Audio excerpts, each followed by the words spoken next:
Maraming magandang lugar ang pwedeng matuklasan dito sa Lupang Sinilangan. Ako pala si Jose Sian, ang iyong travel guide. Kaya't samahan ninyo ako tuklasin ang mga kayamanan ng Pilipinas. Mula sa mga dalampasigan at isla, kabundukan, mga makasaysayang lugar, at masubukan ang mga masasarap na pagkain. Baka ito na ang iyong next travel adventure. Kaya tara na, samahan ninyo ako at magbiyahe na tayo. Umalis nga ako sa Antipolo ng 11 PM ng gabi para kitain ang mga makakasama natin patungo sa Aurora. Bali ang meetup place namin ay dito sa Petron, Caloocan at dito marami na rin akong nakakasabay dahil Holy Week ride ito. 12:20. Ako na. So dito na kami sila kantayin eh. Bali di makaming motor, dito kami magkikita-kita. Woohoo! Sa Joe Maggie. Hello, what's up eh? Go! Bumiyahe kami from Caloocan patungo Nueva Ecija para makasama pa ang ibang mga kasabay namin. Dito ay inabutan kami ng antok dahil umaga na at wala pang tulog. Kaya nagpahinga nga kami at uminom ng Cobra para magising. Energized na kami, nakapag-Cobra. Yes! Planera na tayo! Woohoo! Wala na, gising na, gising. At isa pa, naayos na rin ang Predcon. Predcon, baka naman! Woohoo!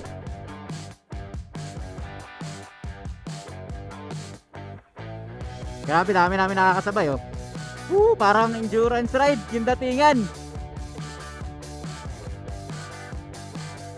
Ito pala ang Ironman ng Ironman ng mga small bike. Okay, masyado lalayo, mapuputol na naman. Grabe, kada na tanawin oh. Woohoo!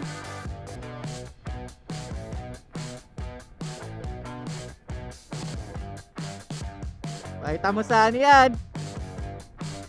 Papakitaan tayo ng naka-white na T-Max kung paano umovertake ng maayos. Okay, ayan na. Siguran, 163 kilometers na lang. Woohoo! Welcome Aurora! Let's go! So dito sa pwesto na to, ang daming mga motoristang tumitigil. So ayan kasi mayroong statue ni Aurora. Yung ating bayani. Daming picture. Bali ito ang first destination namin, ang Canili de Ayo Dam dito sa Aurora. So dito tayo sa municipality of Doña Aurora. The Canili de Ayo Dam and the reservoir is probably the most beautiful irrigation dam in the country. The dam is part of the town Maria Aurora in the province of Aurora.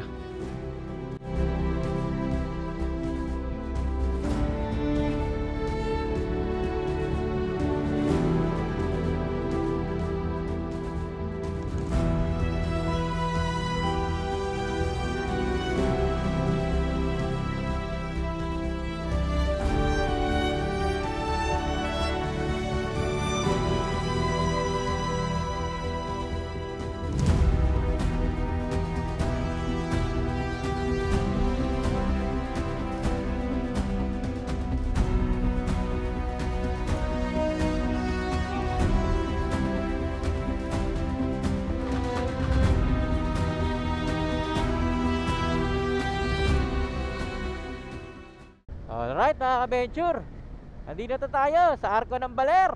Ayos! Let's go! Welcome to Baler! Woohoo! Ganap kami ng kakainan. Gutom na kami, gutom. Okay guys, nandito tayo sa Baler. And magla-lunch muna tayo. Dito tayo ng park. So nakita namin tong inasal. Dito tayo. Yeah.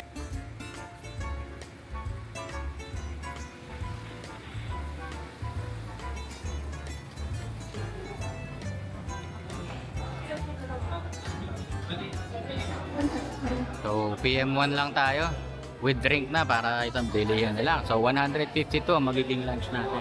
Mga familiar faces, mga Pasig Elite Eagles Club. Yeah. Small world, no? Sites din pala talaga. Yeah, siguro. Pasig Elite. Order natin PM1 with drinks, just isang extra rice lang. Hindi na tayo nag-unli. 5:20. Thank you. Sir, 20 minutes waiting for. Okay, 175 lahat. PM1.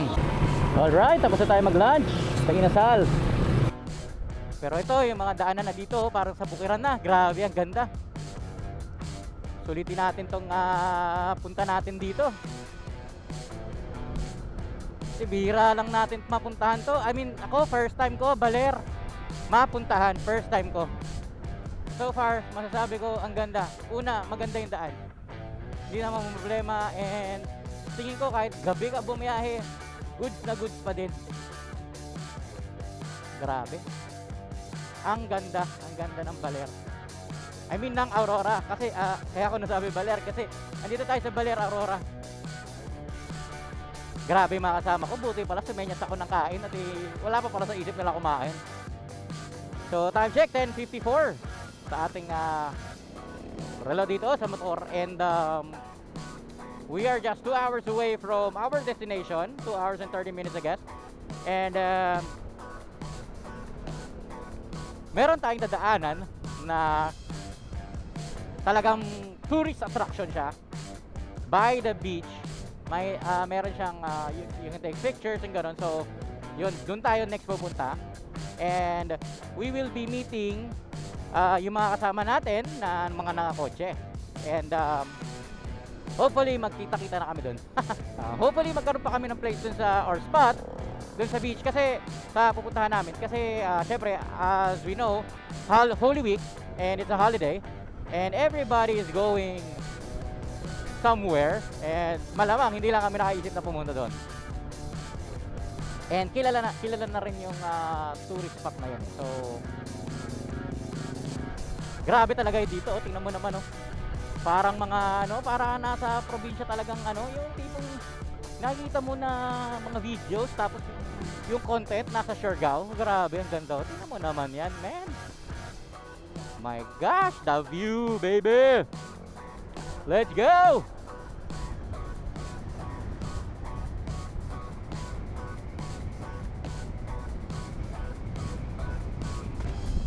Grabe, ganda. Tulit.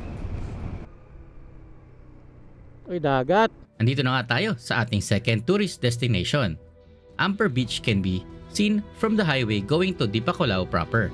Unlike some part of Aurora, Amper Beach presents a rocky Y shoreline with rocky formations.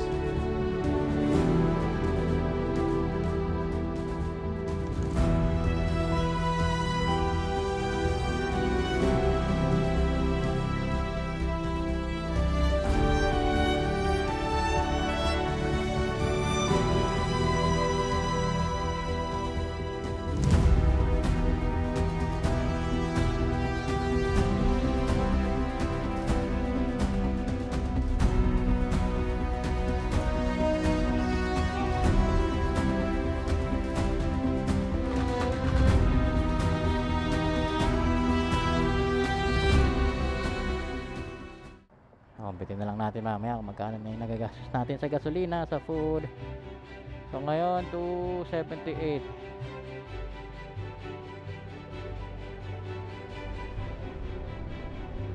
Yan na yung arko! Woohoo! Malapit na!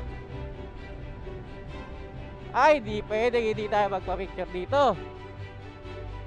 Grabe. Ang hirap puntahan. Finally, andito na tayo sa arko ng Kasiguran. Yes, dumating din. Dito na kami, yan. Ito yung grupo. Kasiguran is a city in Central Luzon, Philippines. It has many popular attractions including Kasapsapan Beach, Nuestra Senora Salvacion Parish, and Tibu Tidal Pool. A perfect trip for everyone.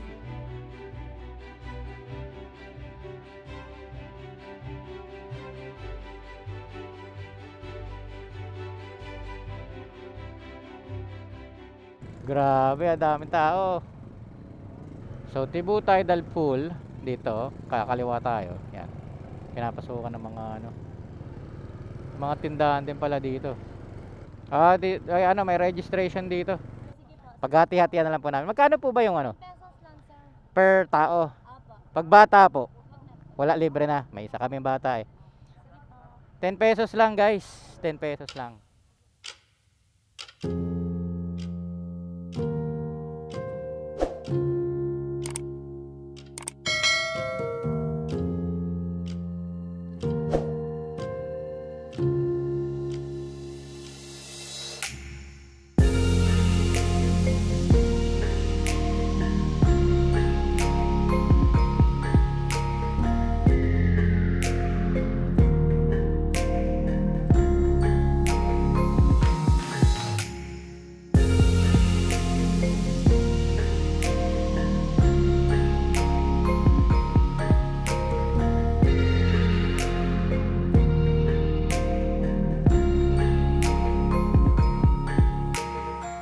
Grabe, jump ako.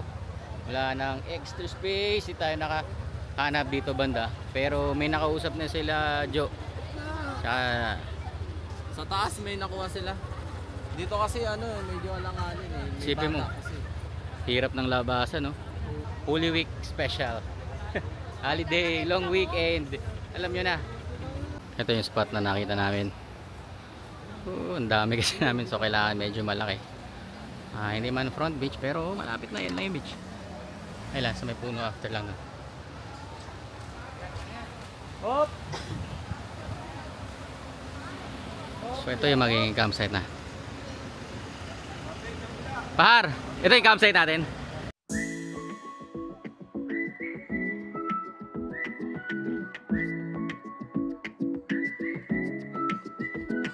Pag pupunta pala kayo dito, kailangan dala nyo na lahat.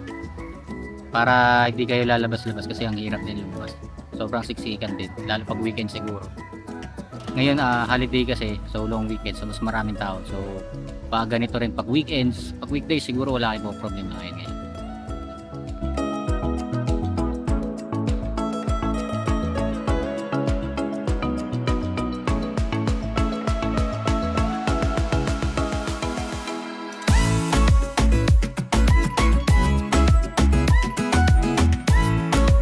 Kain tayo.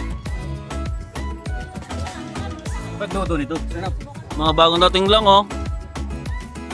Pagod na ito. Pre, parang Nakapol. walang katapusan yung daan dito. Para may iba naman daw, pre.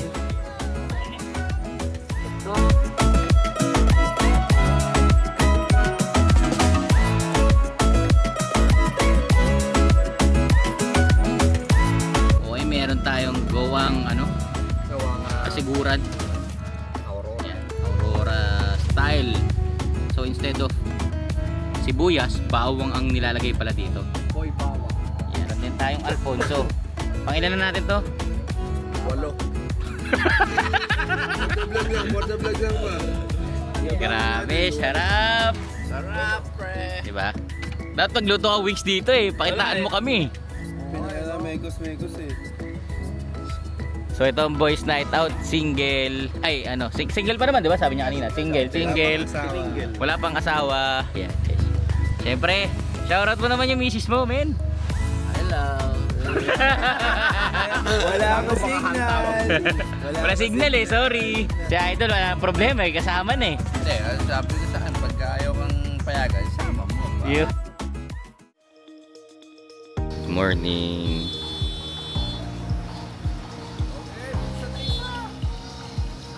May paggabi, ubos yan.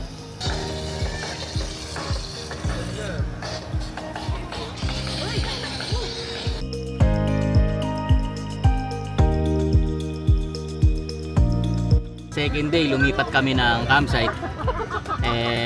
Talaga yung parang campsite kasi yung first na pinag-campsite na namin kahapon parang parking area lang yun na talagang doon lang kami nag-camp. So ito, goods na goods. Okay pa rin. So additional 200 ulit plus 100 entrance fee. So 300 yung total na binayaran natin. Makapag-swimming na tayo doon sa tidal pool mamaya. Yeah! Let's go!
day 3, buti nagpakita yung araw ngayon. And nakapagtulong tayo kahit paano sa bed. May unti pa mga natirang battery. Doon na natin sinatid. So, ngayon mag-ready na kami. Breakfast. Siguro maligo na ulit. Tapos magre-ready na kami. Okay. So, third day. Breakfast.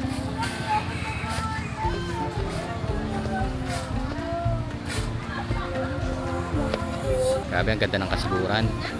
Napakalinis ng tubig, tapos may mga tidal pool. Napaka unique nung kanyang ganda.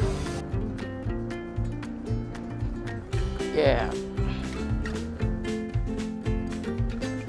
Okay, medyo wala pa sa ano, condition magmotor, parang gusto pa magbakasyon. Pero mutulas.